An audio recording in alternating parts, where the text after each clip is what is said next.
Hello friends, welcome to Aman cooking world.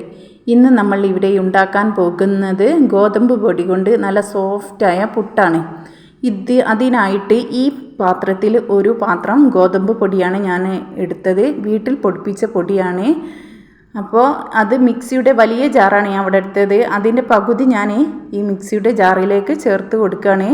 എന്നിട്ട് ഈ സ്പൂണിന് ഒരു 4 സ്പൂണ് ചോറ് ചേർത്ത് കൊടുക്കുകയാണ്.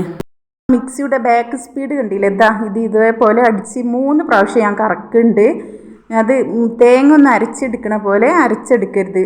അപ്പോൾ കണ്ടില്ല, നല്ല സോഫ്റ്റായി വന്നിട്ട് നമ്മളെ പുട്ടുപൊടി. ഇതിൽ വെള്ളമൊന്നും ഒട്ടും കൂട്ടുന്നില്ല കേട്ടോ, ചോറ് മാത്രമാണ് ഞാൻ ചേർക്കുന്നത്. അപ്പോൾ പിന്നെ ഉപ്പും ഈ സമയത്ത് തന്നെ ചേർത്ത് കൊടുക്കണം. അത് രണ്ടാമത്തെ പാർട്ടിലാണ് ഞാൻ ഉപ്പിടുന്നത് കാണിക്കുന്നത്. ഫസ്റ്റത്തെ മറന്നു പോയതാണ്.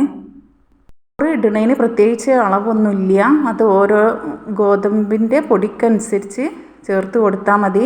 അപ്പോൾ ഇനി നമ്മൾ കുറേശ്ശെ തേങ്ങ ആദ്യം ഇട്ട് കൊടുത്തിട്ട് പിന്നെ ഗോതമ്പ് മാവ് ചേർക്കുകയാണ്. ഞാൻ ഈ സ്പൂൺ ആദ്യം 4 സ്പൂൺ ഈച്ച് ഇട്ട് കൊടുത്ത് പിന്നെയും തേങ്ങ ഇട്ട് കൊടുത്ത് പിന്നെ പൊടി ഇട്ട് കൊടുക്കുകയാണ്. ചെറിയ പുട്ടുകുറ്റി ആയതുകൊണ്ട്. അപ്പോൾ ആവിയൊക്കെ വന്നിട്ടുണ്ട്. നമ്മളെ സൂപ്പർ ടേസ്റ്റിയും സോഫ്റ്റും ആയ ഗോതമ്പ് പുട്ട് ഇവിടെ റെഡി ആയിട്ടുണ്ട്. ഇത് അരിപ്പുട്ടിനേക്കാളും എനിക്ക് ഭയങ്കര ഇഷ്ടമാണ്. ഇത് നല്ല ടേസ്റ്റാണ്. എല്ലാവരും ട്രൈ ചെയ്യണം.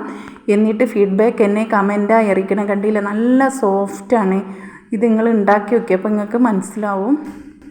എൻ്റെ ചാനൽ സബ്സ്ക്രൈബ് ചെയ്ത് എന്നെ സപ്പോർട്ട് ചെയ്യണം. Okay, thank you for watching.